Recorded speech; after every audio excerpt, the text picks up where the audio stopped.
என்ன மச்சான், ஏதோ லாரில் அடிபட்ட மாதிரி சைடு வாங்கி நடந்துட்டு வர. என்ன ஏதாவது ஆக்சிடென்ட் ஆயிடுச்சா? ஆமாண்டா, ஆக்சிடென்ட் தான். வண்டி ஏறல, நைட்டு ஒரு குட்டி யானை என் மேல ஏறி மிதிச்சிருச்சு. என்னது, குட்டி என்ன மோதிச்சா? என்னடா சொல்ற?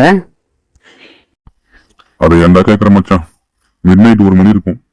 தூக்கத்துல எனக்கு விட்டு விட்டு வாட்டர் வந்துச்சு. லேசா இருந்தப்பவே எழுந்து போய் ஒரு மிளகு எடுத்து கடிச்சிருந்தா இருமல் போயிருக்கும். ஆனா எழுந்து போக கொஞ்சம் டயர்டா இருந்ததுன்னு படுத்துட்டேன். அதால வந்த வனதாண்டா இது. என்ன மச்சான் சொல்ற? சரி, வீட்டுல உன் சம்சாரம் இல்லையா? இருந்தா அவ இன்னொரு ரூம்ல தூங்கிட்டு இருந்தா. என்னது, இன்னொரு ரூம்லையா? என்னடா மச்சான் சொல்ற? ஆமாண்டா, அவ எப்ப ஜோதிகாவா இருப்பா, எப்ப சந்திரமுகியா மாறுவான்னு தெரியாது. அதனால ஒரு சேஃப்டிக்காக நான் தனி ரூம்லயே படுத்துக்கிறேன். அப்புறம் என்ன ஆச்சு? அந்த டைம்ல தூங்குற சந்திரமுகியை எழுப்ப எனக்கு மனசு வரல.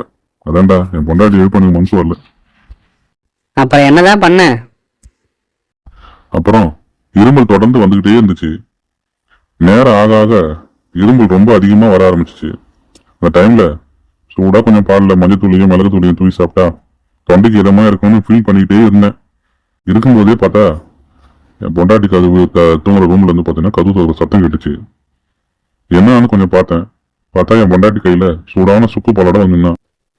நான் அப்படியே பார்த்து ஷாக் ஆயிட்டேன்.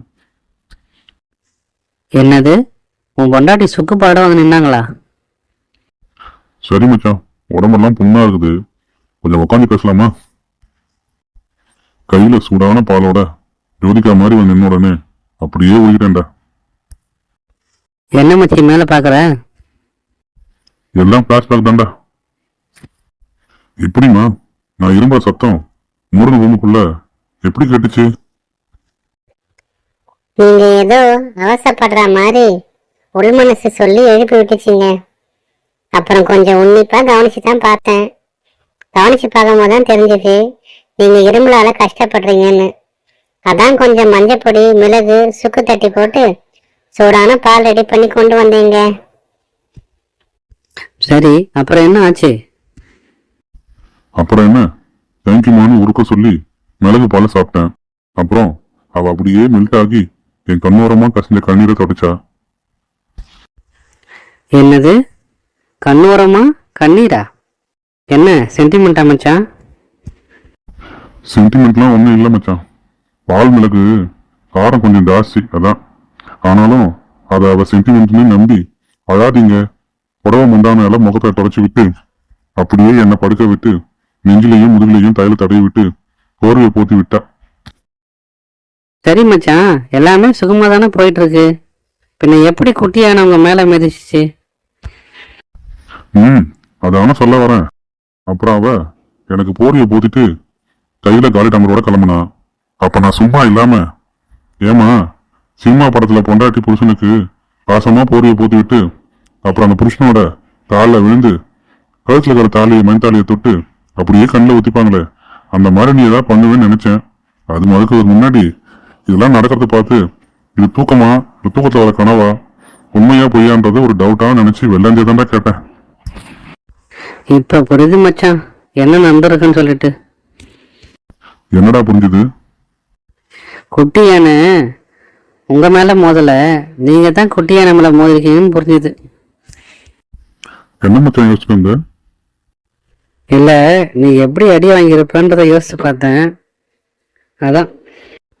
ஹலோ, இந்த வரம்மா, ஃப்ரெண்டு கூட வெளியே வந்தேன், வீட்டுக்கு வந்துடுறேம்மா. சரிம்மா. மச்சான், வீட்டில் வந்து என் பொண்டாட்டி ஃபோன் பண்ணுறா, வீட்டுக்கு வர சொல்லி கூப்பிட்றா. நான் கிளம்புறேன். தேவையில்லாத பொண்டாட்டி கிட்ட பேசி இப்படி உடம்பு கெடுத்துக்காத. உடம்பு பத்திரமா பார்த்துக்கோ. பொண்டாட்டி கிட்ட பார்த்து நடந்துக்கோ, புரியுதா? வீட்டில் நம்ம விளையாட்டா பேசுனா வர பாதிப்பு என்னமோ நமக்கு தான். அதனால புரிஞ்சு நடந்துக்க, உடம்ப பார்த்துக்கோ.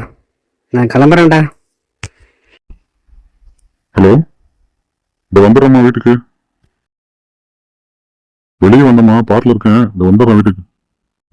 நண்பர்களே, பொண்டாட்டி புரிஞ்சு நடந்துக்குங்க. உடம்புல எந்த ஒரு பாதிப்பும் இல்லாம சந்தோஷமா வாழுங்க. சொல்றது புரியுதா? உங்களுக்கு என்ன மாதிரி ஏதாவது அனுபவம் கிடைச்சிருந்தா தயவு செய்து கமெண்ட் பண்ணுங்க.